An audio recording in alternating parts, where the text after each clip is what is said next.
Marie a 8 ans, elle va à l'école, elle a plein de copains. Mais Marie souffre d'un grave problème. Elle a mal à toutes ses articulations. Elle peut à peine marcher et encore moins courir. Sa douleur est due à une maladie génétique. Malheureusement pour elle, Marie n'intéresse pas les grandes industries pharmaceutiques car sa maladie est beaucoup trop rare. Comment puis-je aider Marie ? Eh bien, je peux regarder l'information contenue dans son génome. Vous savez, cet ensemble de données qui définit qui nous sommes avec une tête, 2 mains, 10 doigts. En fait, le génome humain est comme un grand pull. C'est un ensemble de petites mailles, 3 milliards au total, qui suivent un plan et forment les manches, le dos, le devant. Il est commun à tous les êtres humains, mais avec de petites différences. Certains d'entre nous ont des mailles un peu plus grandes ou plus petites, ou d'une autre couleur. Ce sont nos mutations. Et entre vous et moi, il y a 4 millions de mailles différentes. Ce sont précisément ces mailles-là qui vont faire notre individualité. Je parle ici des yeux bleus ou des taches de rousseur. Cependant, chez certaines personnes, des mailles vont être absentes ou remplacées par d'autres qui modifient totalement le plan du pull. Dans le cas des maladies génétiques rares, comme pour Marie, une seule petite maille sur 3 milliards peut être la cause d'un pull totalement inversé.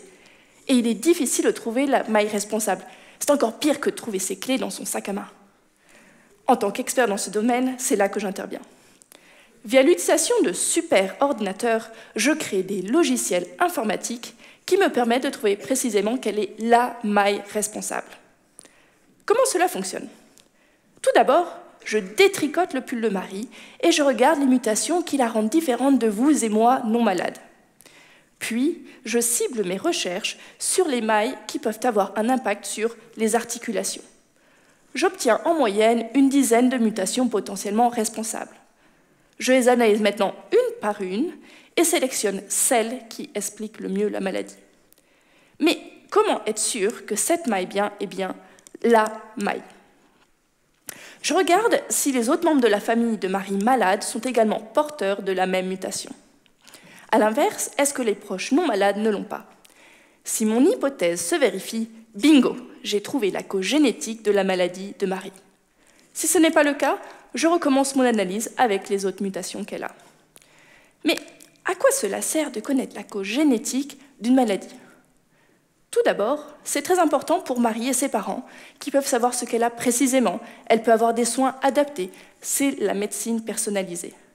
C'est aussi important pour de futurs petits frères et petites sœurs. Je peux aussi aider d'autres patients souffrant de la même maladie.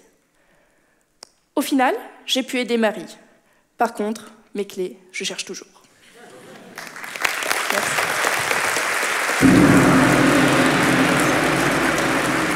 Parfait.